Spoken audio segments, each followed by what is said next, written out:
Assalamualaikum warahmatullahi wabarakatuh.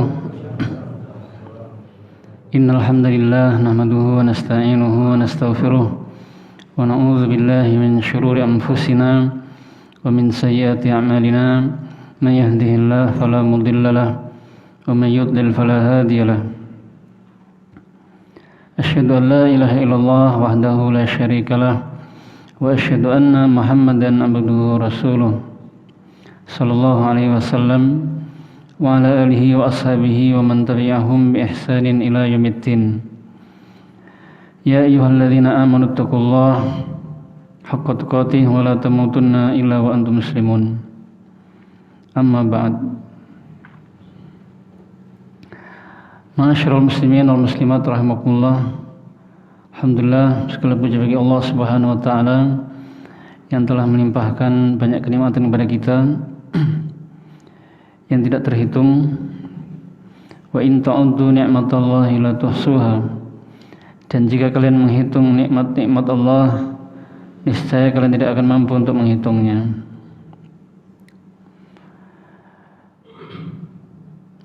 Dan bersyukur kepada Allah Subhanahu wa taala atas nikmat-nikmat tersebut dengan senantiasa bertakwa kepadanya, yaitu melaksanakan perintah-perintahnya dan bersungguh-sungguh meninggalkan semua larangannya.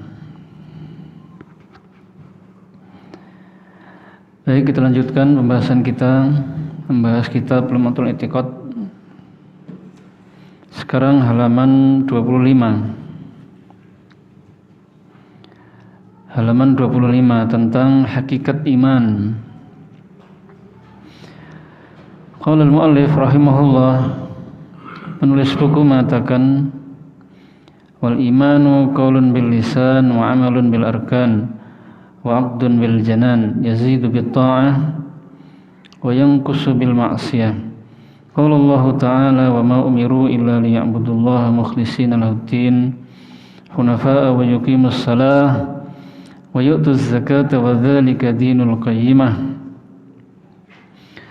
Faja'ala ibadatullahi ta'ala wa ikhlasul qalbi wa iqamas salah wa ita'az zakah kulluhu minad-din.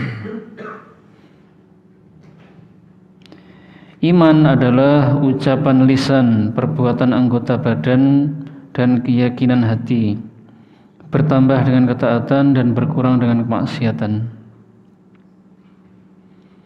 Allah Ta'ala berfirman, padahal mereka tidak diperintah kecuali supaya mereka menyembah Allah dengan memurnikan ketaatan kepadanya dalam menjalankan agama dengan lurus, dan supaya mereka mendirikan salat dan menunaikan zakat. Dan yang demikian itulah agama yang lurus. Dia menjadikan ibadah kepada Allah dan ikhlasnya hati, juga mendirikan salat dan menunaikan zakat, semuanya termasuk agama. Wa qala Rasulullah sallallahu alaihi wasallam, al-iman bid'un wa sab'una syu'bah, a'laha syahadatu an la ilaha illallah wa adnaha imadatul adza 'anit thariq. Waalaikumsalam. Rasulullah sallallahu alaihi wasallam sabda, iman ada 70 cabang lebih. Yang paling tinggi adalah syahadat la ilaha illallah, dan yang paling rendah adalah menyingkirkan gangguan di jalan. Hadis riwayat Muslim. Faja'alal qawla wal 'amala minal iman. Dia menjadikan ucapan dan perbuatan termasuk iman. Wa qala ta'ala fazadatum imana wa qala liyazdadu imanan. Dia Ta'ala juga berfirman, lalu iman mereka bertambah. Dia Ta'ala juga berfirman supaya mereka bertambah imannya. Wa qala Rasulullah sallallahu alaihi wasallam, yakhruju minan nar man qala la ilaha illallah wa fi qalbihi mithqalu dzarratin aw khardalatin aw dzarratin minal iman. Faja'alahu mutafadilan. Rasulullah Shallallahu Alaihi Wasallam bersabda, akan keluar dari neraka siapa yang mengucapkan la ilaha illallah sementara di dalam hatinya ada iman, meskipun seberat butir gandum atau biji sawi atau sekecil debu. Hadis riwayat Bukhari dan yang lainnya. Dia menjadikan iman bertingkat-tingkat. Ma'asyiral muslimin wal muslimat rahimakumullah. Iman secara bahasa adalah at-tasdiq, membenarkan atau meyakini. Sedangkan secara istilah tadi telah disampaikan, yaitu ucapan lisan, perbuatan anggota badan, dan keyakinan hati yang bertambah dengan ketaatan dan berkurang dengan kemaksiatan. Jadi iman itu bukan hanya keyakinan hati, tapi iman itu keyakinan hati, amalan hati, ucapan lisan, dan perbuatan anggota badan, serta dia itu bisa bertambah dan berkurang. Bahkan iman bisa lenyap, hilang seluruhnya dengan kekufuran atau kesyirikan dan pembatal-pembatal Islam. Jadi jangan sampai kita salah dalam memahami, seperti pemahaman orang-orang Murji'ah. Orang-orang Murji'ah menyimpang dalam masalah iman ini, hakikat iman. Mereka meyakini dan mengatakan bahwasanya iman itu hanya keyakinan dalam hati. Yang penting hati meyakini Allah itu Tuhannya, maka dia beriman. Atau iman itu yang penting mengenal Allah, yang penting dia tahu gitu saja. Kalau seseorang itu tahu Allah itu Tuhannya, Allah pencipta alam semesta yang memberi rizki, maka dia beriman. Itu pemahaman Murji'ah. Keimanan hanya dalam hati, keyakinan hati, atau yang penting mengenal Allah atau meyakini Allah itu Tuhannya, dan iman itu tidak bertambah, tidak berkurang. Menurut mereka begitu.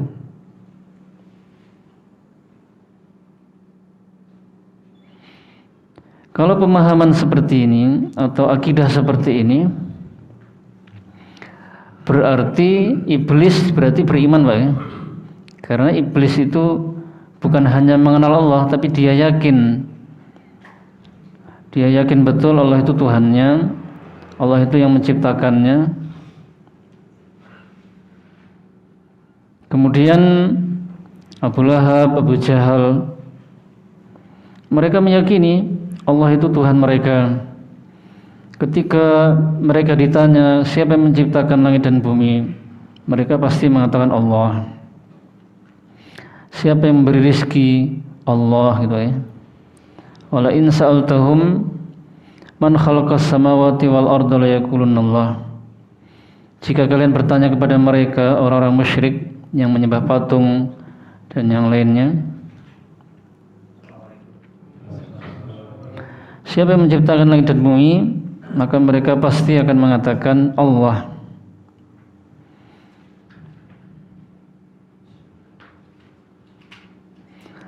Tapi mereka ketika beribadah, campur-campur beribadah kepada Allah, beribadah kepada yang lain, menyembah Allah dan menyembah yang lain. Masa begitu? Masa Abu Lahab yang kafir termasuk beriman? Nah, ini tidak benar. Maka keimanan itu bukan hanya keyakinan hati atau amalan hati. Kemudian kelompok yang menyimpang lagi dalam masalah hakikat iman ini adalah Khawarij, orang-orang Khawarij atau Wa'idiyah atau Haruriyah. Khawarij, Haruriyah dan Wa'idiyah ini sama. Wa'idiyah ini pecahan dari Khawarij, tapi pemahaman Khawarijnya ada masih. Keyakinan mereka bahwasanya seorang muslim yang melakukan dosa besar Dosa besar apa saja berarti Pak ya?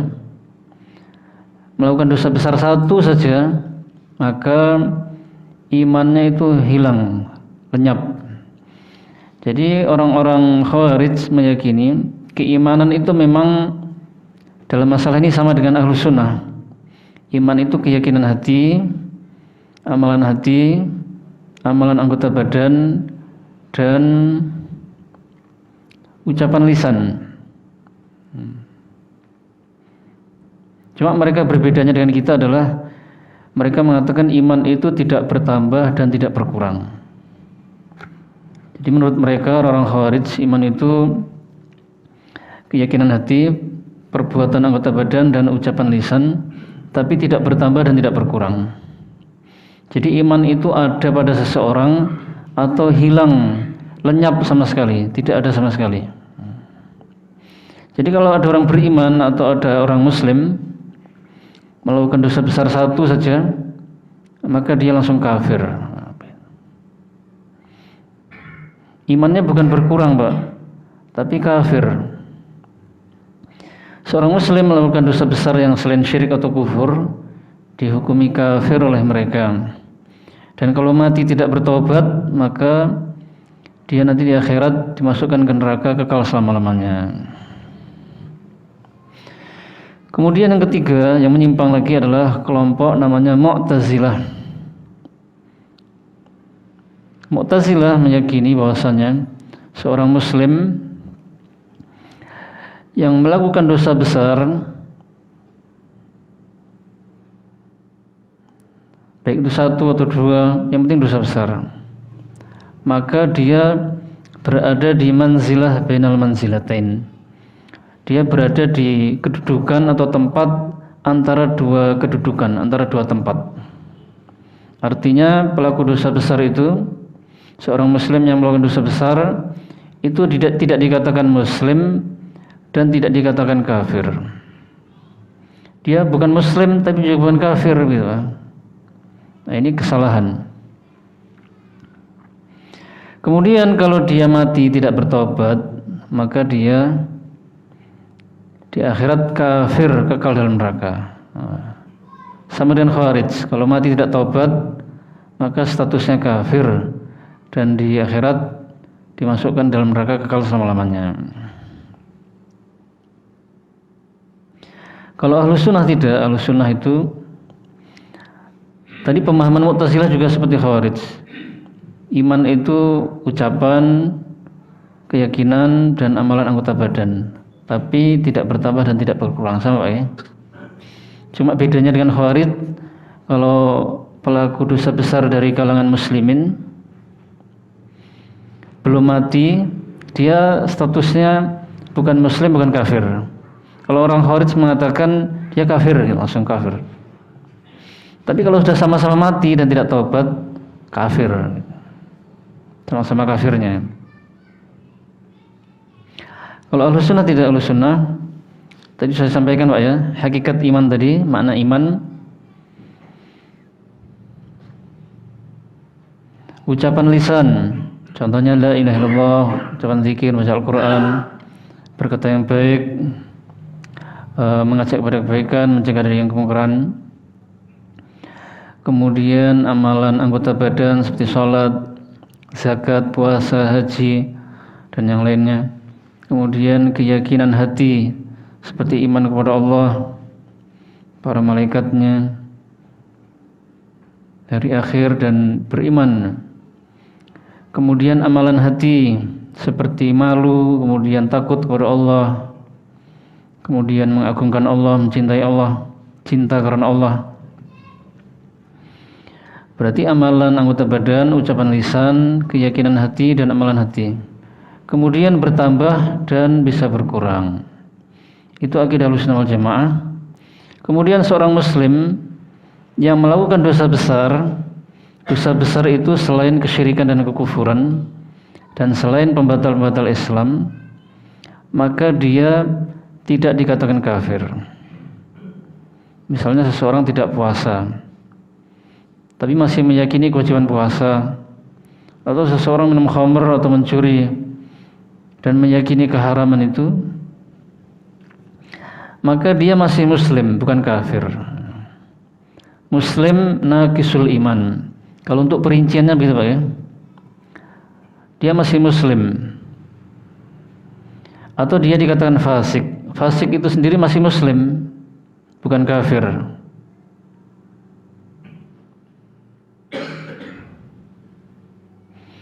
Memang ada dalam ayat Al-Quran itu ada kata-kata fasikun. Mereka itulah orang yang fasik.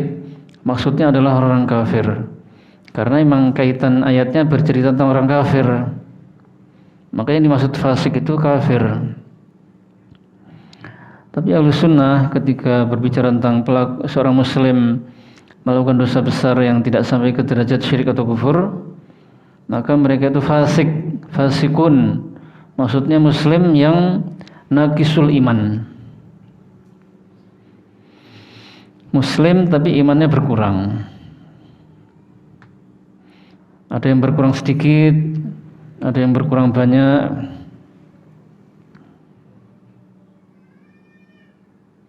Fasik itu pengertiannya seorang muslim yang melakukan dosa besar, atau seorang muslim yang melakukan dosa kecil tapi terus menerus gitu. Terus menerus dia tidak, nah itu fasik namanya.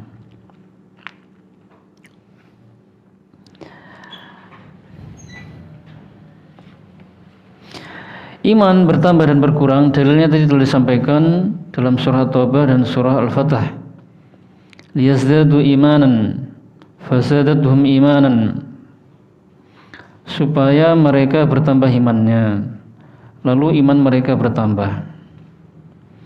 Kata para ulama, sesuatu yang bisa bertambah maka dia bisa berkurang. Sesuatu yang menerima tambahan bisa menerima tambahan, dia bisa menerima kurangan.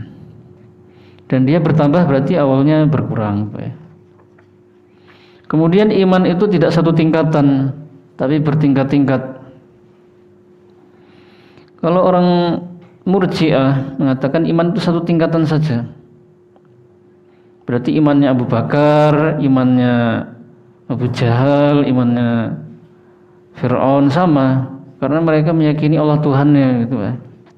Orang fasik juga imannya sama dengan Abu Bakar, berarti tidak seperti itu. Tapi iman bertingkat-tingkat. Nah, sebagaimana tadi telah disebutkan dalilnya, iman ada 70 cabang lebih. Yang paling tinggi adalah ucapan la ilaha illallah, yang paling rendah adalah menyingkirkan gangguan di jalan.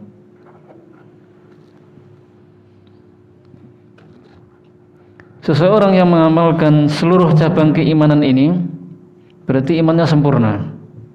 Berarti kalau cabang-cabang keimanannya ada yang belum teramalkan, imannya belum sempurna gitu Pak.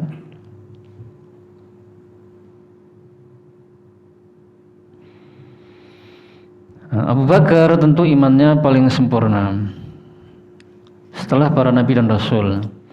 Imannya Abu Bakar itu menyamai imannya seluruh umat ini.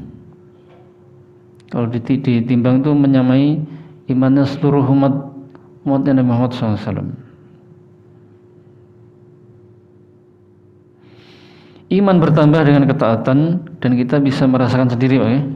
Ketika kita sedang taat itu merasa imannya lebih naik, merasa lebih tentram, lebih bahagia, merasa lebih dekat kepada Allah dan lain sebagainya. Tapi ketika maksiat, iman berkurang. Itu bisa dirasakan.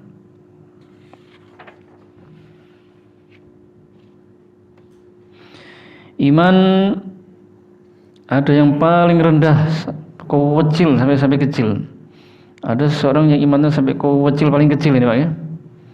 Sekecil butir gandum atau biji sawi atau sekecil debu. Kalau kita ambil debu, kita ambil yang paling kecil itu bisa mana ya? Debu itu banyak, itu kurang, itu paling kecil tidak kelihatan sepertinya.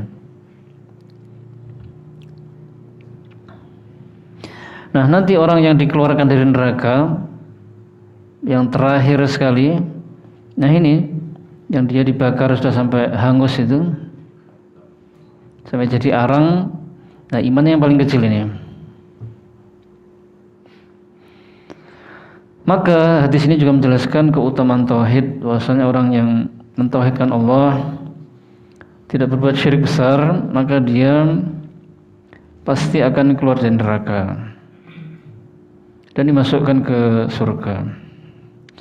Berikutnya pembahasan tentang iman kepada hal-hal yang gaib. Jadi kita wajib mengimani semua hal-hal yang gaib yang diberitakan oleh Rasulullah SAW. Wa yajibul imanu bi kulli ma akhbara bihi an-nabiy sallallahu alaihi wasallam wa sahbihi an-naql anhu fima syahadnahu aw ghaba anna na'lamu annahu haqqun wa sidqun wa sawa'un fi dhalika ma aqilnahu wa jahilnahu wa lam nattali' ala haqiqati ma'nahu. Misal haditsul Isra wal Mi'raj wa kana yaqdhatan la manaman fa inna Quraisyan anqarathu wa aqbarathu wa lam tunkir al manamat. Wajib mengimani semua kabar yang dikabarkan oleh Rasulullah yang telah sahih sanadnya, baik itu yang kita ketahui atau tidak kita ketahui. Kita yakin bahwasanya ia benar dan jujur, sama saja akal kita bisa mencernanya atau tidak. Kita tidak memaksa diri mengetahui hakikat maknanya, seperti hadis Isra Mi'raj.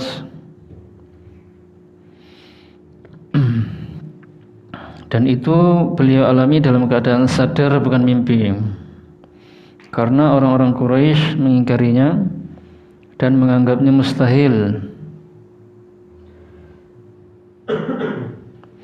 Tetapi tidak mengingkari mimpi-mimpi.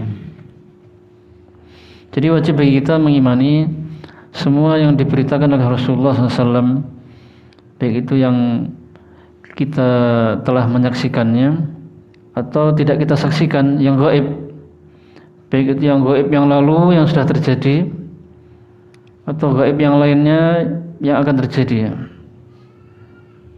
atau gaib-gaibnya yang lain yang akan datang. Baik itu berita yang disampaikan oleh Rasulullah itu masuk akal, diterima oleh akal atau tidak, wajib kita imani begitu saja. Tidak boleh kita membantahnya atau mengingkarinya atau memprotesnya. Di sini dicontohkan Isra Mi'raj yang pertama. Yang pertama Isra Mi'raj. Isra Mi'raj itu sudah terjadi dahulu, Pak, ya? Dan dalil-dalilnya sahih dari Al-Quran dan hadis Nabi SAW. Isra itu secara bahasa artinya memperjalankan seseorang di malam hari. Sedangkan secara istilah Isra itu adalah memperjalankan Rasulullah SAW dari Makkah atau dari Masjidil Haram ke Masjidil Aqsa yang ditemani oleh malaikat Jibril atas perintahnya Allah Subhanahu wa taala. Allah Subhanahu wa taala firman, subhanalladzi asra bi 'abdihi lailan minal Masjidil Haram ilal Masjidil Aqsa. Maha suci Allah yang telah memperjalankan hambanya di malam hari dari Masjidil Haram ke Masjidil Aqsa. Kemudian Mi'raj. Mi'raj itu apa? Mi'raj itu secara bahasa artinya naik atau alat yang digunakan untuk naik. Sedangkan pengertian Mi'raj secara istilah adalah dinaikkannya Rasulullah SAW dari bumi ke langit. Dalil Mi'raj ini disebutkan dalam surah An-Najm ayat 1 sampai ayat 18. Sangat panjang, Pak, ya.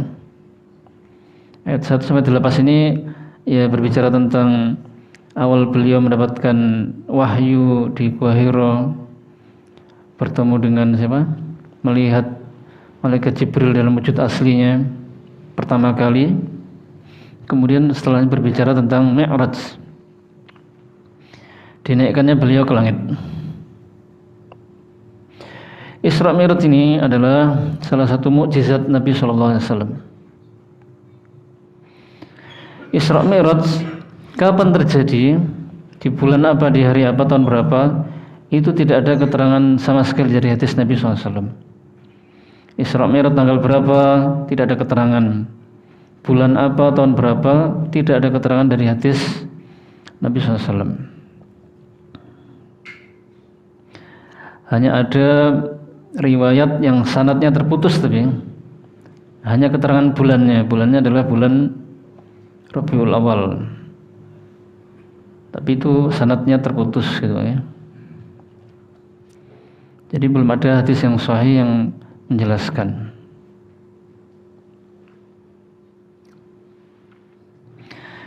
Isra Mi'raj ini dilakukan oleh Rasulullah SAW dalam keadaan sadar. Beliau sadar, bukan tidur di rumah beliau terus mimpi Isra, tidak seperti itu. Yang pertama, Isra dari Masjidil Haram ke Masjidil Aqsa. Nah, ini kalau dalam perjalanan naik unta itu 1 bulan. Tapi beliau Isra Mi'raj itu naik buraq, dan buraq itu disebutkan dalam hadis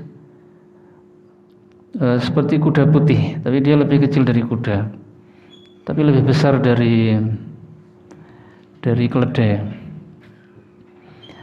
Nah, itu beliau Isra Mi'raj dari Masjidil Haram ke Masjidil Aqsa, kemudian sampai ke langit ke-7, bahkan di atasnya lagi ke Sidratul Muntaha. Kemudian beliau dikembalikan lagi ke Mekah. Itu hanya 1 malam dalam keadaan sadar. Dan itu beliau ceritakan ke orang-orang penduduk Mekah. Orang-orang kafir semakin tidak percaya. Orang-orang yang lemah imannya, ada yang ragu-ragu, ada yang murtad juga, ada yang kafir juga mengingkari. Sedangkan orang-orang yang imannya kuat, mereka yakin. Di antaranya Abu Bakar langsung percaya, tidak ada keraguan sama sekali. Nah, orang-orang Quraisy, orang-orang kafir terutama, mereka mengingkari itu karena ya mustahil gitu ya. Dari Masjidil Haram ke Masjidil Aqsa saja lah 1 bulan. Oh, ini semuanya dilaksanakan hanya 1 malam.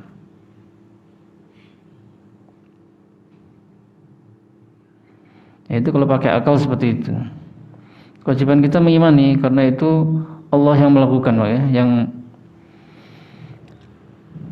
dan buruk itu perjalanannya sekali melangkah itu sejauh mata memandang, cepat sekali.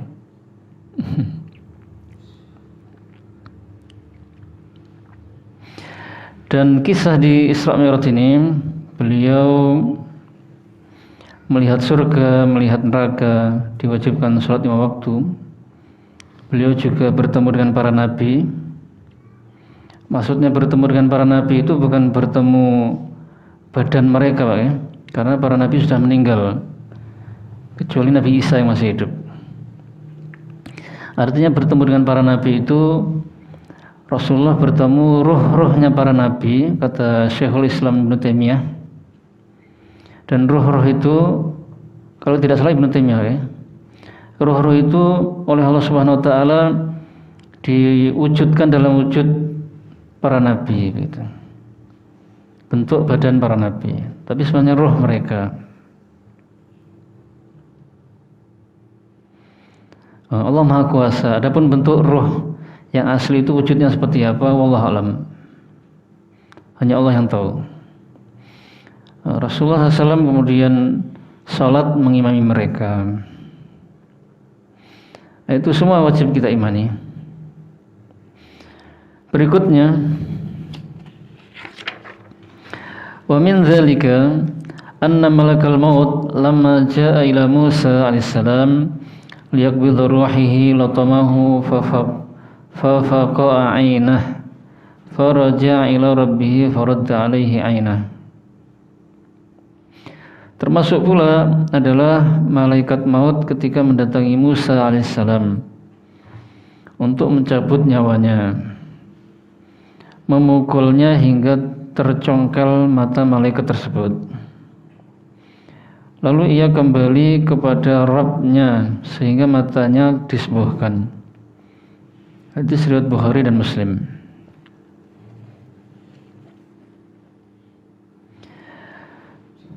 Di antara berita gaib yang dikabarkan oleh Rasulullah yang wajib kita imani, ini kejadian sudah sangat lama Pak ya, pada zaman Nabi Musa dahulu. Jadi malaikat maut datang masuk ke rumah Nabi Musa AS dan mengatakan mau mencabut ruhnya. Langsung ditampar sama Nabi Musa sehingga matanya copot, lepas. Maka malaikat maut ini kembali kepada Allah, menemui Allah, mengatakan, Engkau mengutusku untuk menemui hamba yang tidak menginginkan kematian, tidak mau mati. Lalu Allah Subhanahu wa taala menyembuhkan matanya dan suruh kembali menyampaikan bahwasanya beliau ini malaikat maut diperintah oleh Allah untuk menawarkan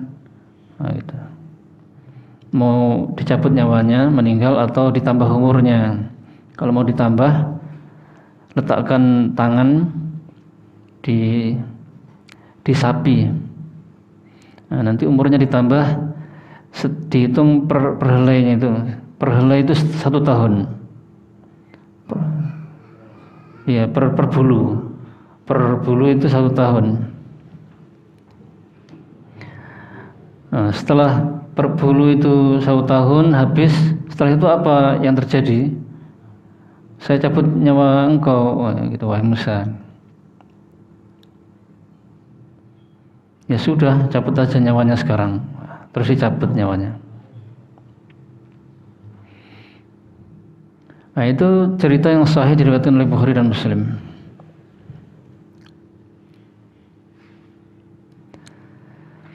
Kenapa penulis buku masukkan kisah ini ke dalam masalah akidah?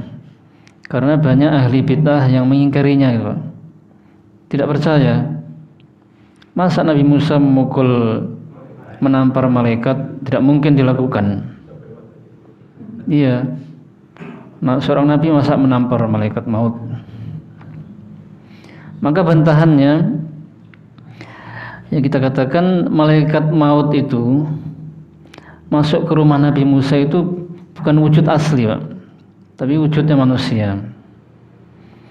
Dan malaikat maut itu masuk saja tanpa izin, tanpa ucapan salam dan sebagainya. Intinya tanpa izin. Dan Nabi Musa tidak tahu kalau laki-laki itu malaikat maut, jadi langsung ditampar saja. Apalagi dia tidak izin, tidak apa, langsung masuk dan mengatakan mau mencabut nyawanya, gitu. Siapa ini, gitu. Masalahnya begitu.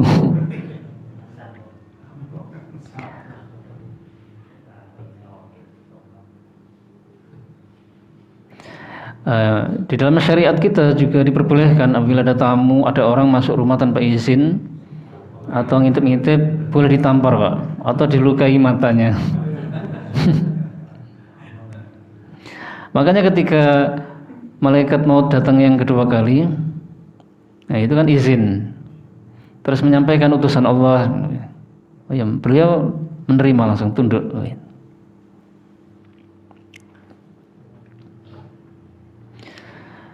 Berikutnya,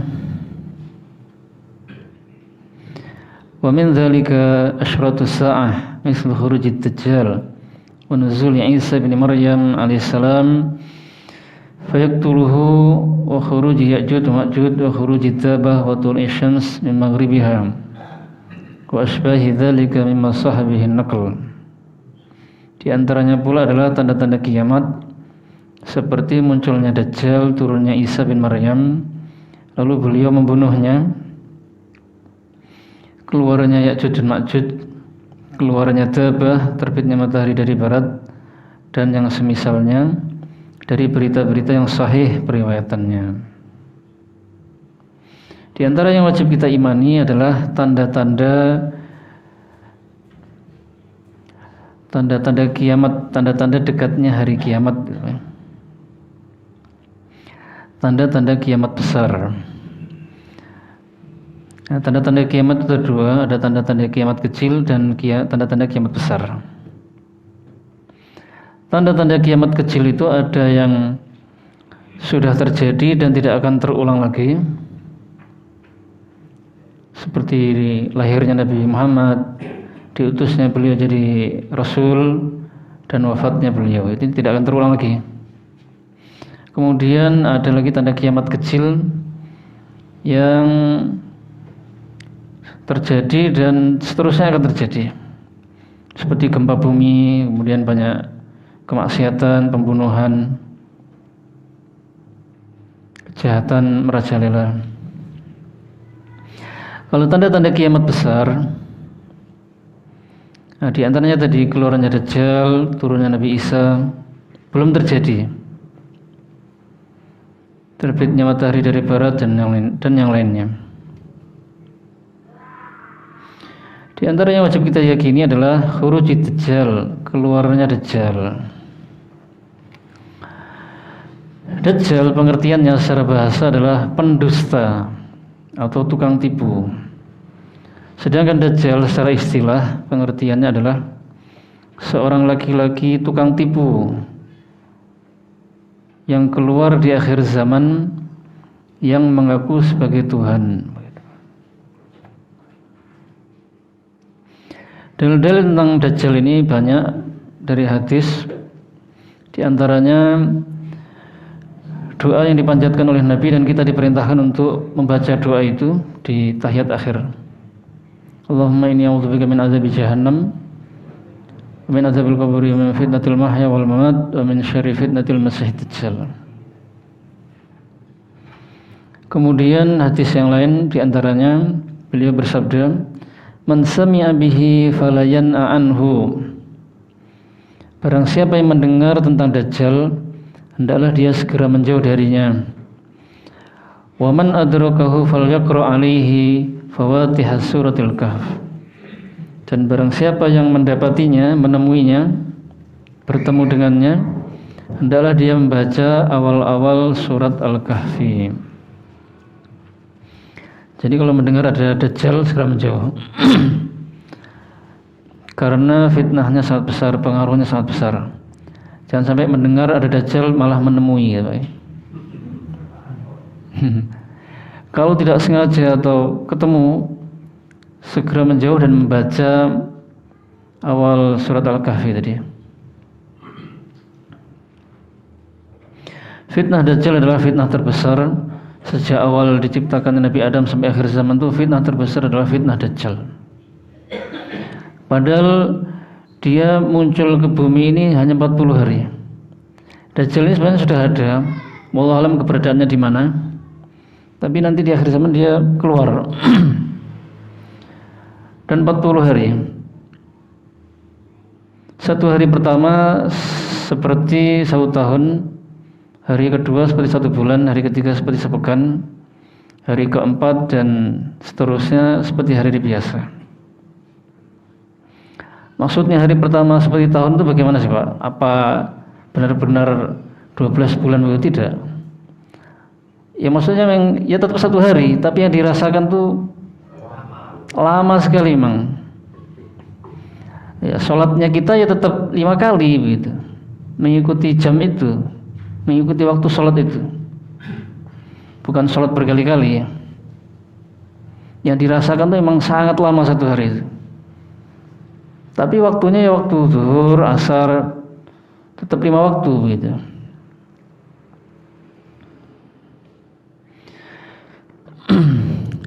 Dan Dajjal ini ciri-cirinya, di antara ciri-cirinya yang disebutkan dalam hadis,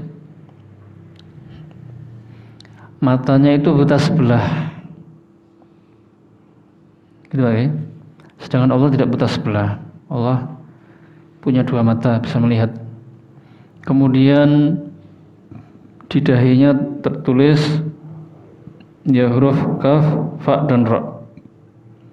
Bisa dibaca kafara atau kafir. Yang membacanya adalah orang yang beriman. Kemudian wajahnya tentu jelek, Pak, ya.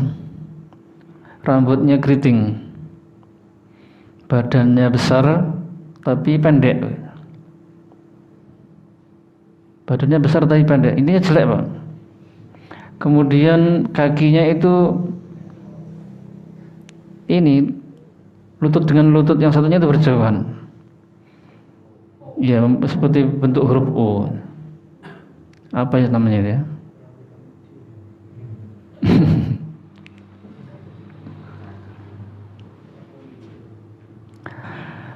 Nah, namun anehnya pengikut-pengikutnya itu percaya kalau dia Tuhan.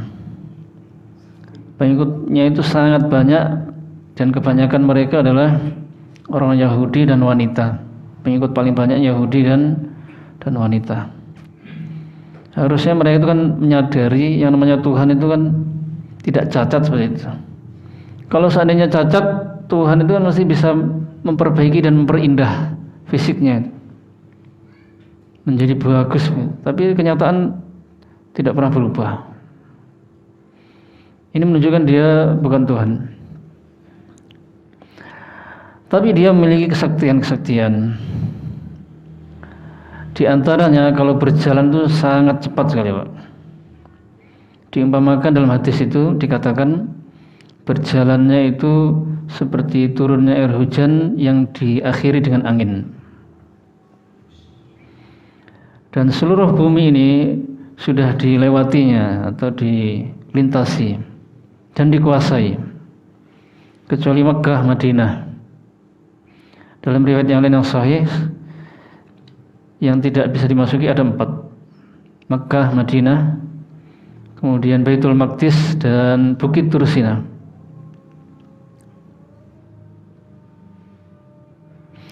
Dajjal ini bisa memerintah langit untuk menurunkan hujan, untuk memberhentikan hujan, merintah bumi untuk menumbuhkan tumbuhan, mengeringkan. Kemudian hewan ternak bisa dibuat gemuk-gemuk, penuh susunya, isinya penuh, atau hewan ternaknya itu jadi kering juga. Bisa juga mengeluarkan harta-harta benda yang tersimpan di bumi, keluarkan. Dia juga bersamanya api dan air.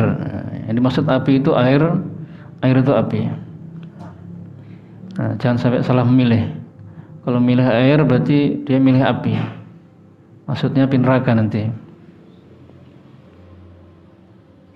Orang-orang yang mengikuti Dajjal itu makmur, Pak. Tanahnya subur dan sebagainya.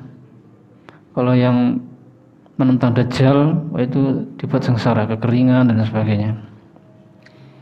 Sangat mengerikan. Kemudian berikutnya turunnya Nabi Isa alaihissalam. Sudah hadan ya? Tadi sudah dibaca, diselesaikan, Pak, ya? Nabi Isa alaihissalam turun, dan beliau turun di Menara Putih di timur Damaskus. Beliau turun dengan meletakkan kedua telapak tangannya di sayap-sayap dua malaikat. Dan orang-orang kafir jika mencium nafasnya Nabi Isa mati, Pak, pasti mati. Dan nafasnya Nabi Isa itu bisa tercium sejauh mata memandang.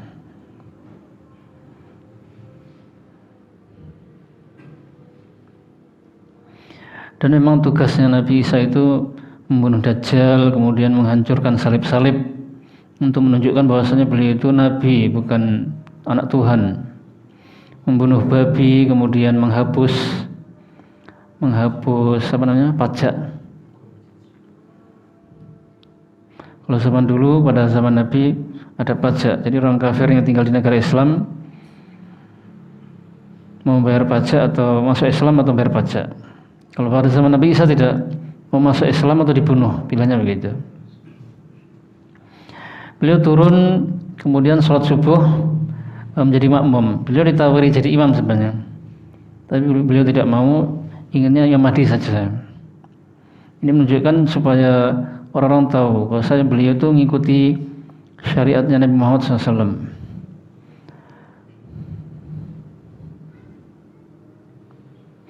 Kemudian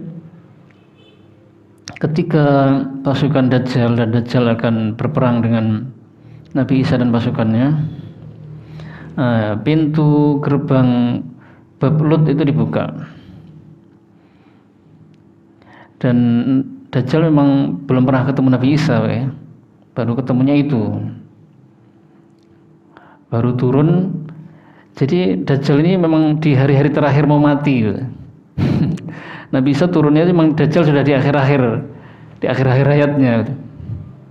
Dibuka, perang, nyerang. Nah, Dajjal melihat Nabi Isa langsung meleleh dia, Pak. Seperti garam yang direndam dalam air. Wah, Dajjal langsung ketakutan dan lari sekencang-kencangnya. Dikejar sama Nabi Isa Dajjal. Dikejar, ditangkap dan ditombak gitu ya. Dan Nabi Isa alaihissalam setelah turun dari langit itu tinggal di bumi selama 40 tahun. Kemudian meninggal. Kemudian selama beliau masih hidup, sebelum meninggal, keluarlah Ya'juj dan Ma'juj. Ya'juj dan Ma'juj ini adalah dua umat yang besar, jumlahnya sangat banyak. Ya'juj dan Ma'juj itu sebenarnya sudah ada sekarang, Pak, ya. Tapi mereka wallahu alam di mana kok kita tidak tahu gitu. Insya Allah sudah tahu ceritanya, ya. Tapi Ya'juj dan Ma'juj yang sekarang dan yang nanti itu beda. Yang nanti yang keluar itu keturunannya pastinya. Tapi sifatnya sama. Mereka semuanya kafir, semuanya mereka suka berbuat kerusakan, membunuh, dan mereka nanti masuk neraka semua. Semua penduduk bumi itu dibunuh oleh mereka, semuanya dibantai. Dan mereka itu sulit sekali dibunuh, sampai memang tidak bisa dibunuh gitu, karena kuat-kuat dan banyak sekali jumlahnya. Sampai Nabi Isa dan sebagian kaum muslimin itu sembunyi. Wallahu alam sembunyi di Bukit Tursinar. Setelah semuanya dibunuh oleh mereka, Nabi Isa sembunyi itu, dan kaum muslimin, Ya'juj dan Ma'juj ini melemparkan panah ke atas, ke langit. Panah diarahkan ke atas, kemudian panah kembali. Panah itu dalam keadaan berlumuran darah, Pak. Dan mereka itu semakin sombong. Wah, penduduk bumi sudah kita bantai semua, penduduk langit juga kalah semua sudah. Akhirnya Nabi Isa berdoa kepada Allah, dikabulkan. Ya'juj Ma'juj itu dibunuh oleh seperti ulat yang di leher belakang ini. Muncul ulat di sini menggigit mereka, terus mati mereka semua. Ya'juj dan Ma'juj ini keluarnya di mana? Para ulama berbeda pendapat. Ada sebagian ulama mengatakan mereka keluar dari Mongolia. Sebagian mengatakan dari Armenia. Sebagian lagi mengatakan mereka muncul dari Turki. Wallahu alam. Tinggal dua lagi. Dalil-dalil tidak saya baca, Pak, ya. Kemudian keluarnya binatang melata yang muncul dari perut bumi.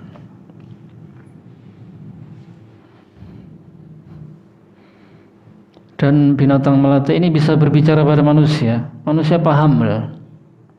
Binatang melata ini memperingatkan manusia bahwasanya azab Allah itu sudah dekat. Kehancuran alam semesta ini sudah dekat. Kemudian binatang melata itu memberi cap. Kalau orang beriman memberi cap di dahi sehingga bersinar. Kalau ke orang kafir dicap hidungnya. Nah, gitu.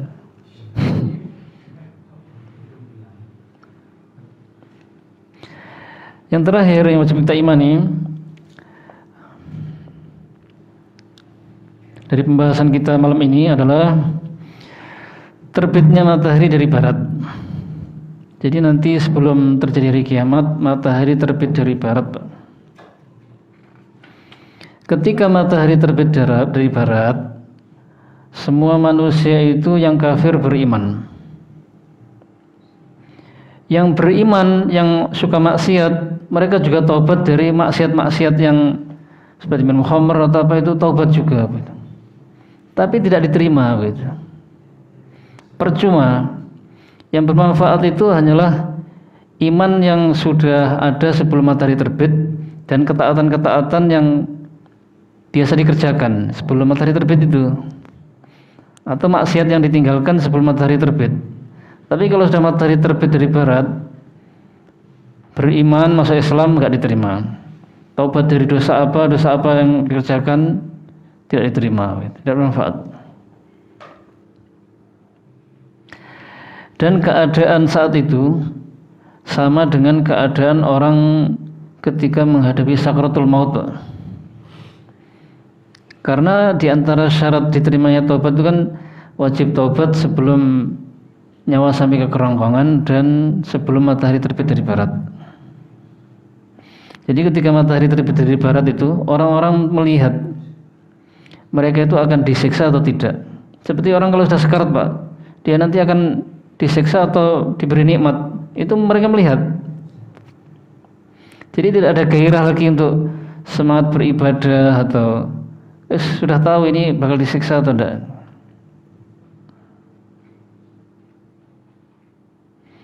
Sehingga taubat saat itu tidak ada manfaatnya. Itulah beberapa hal yang wajib kita imani yang dikabarkan oleh Rasulullah SAW berdasarkan sanad yang sahih. Kita tutup subhanakallahumma bihamdika asyhadu an la ilaha illa anta astaghfiruka wa atubu ilaik. Assalamualaikum warahmatullahi wabarakatuh.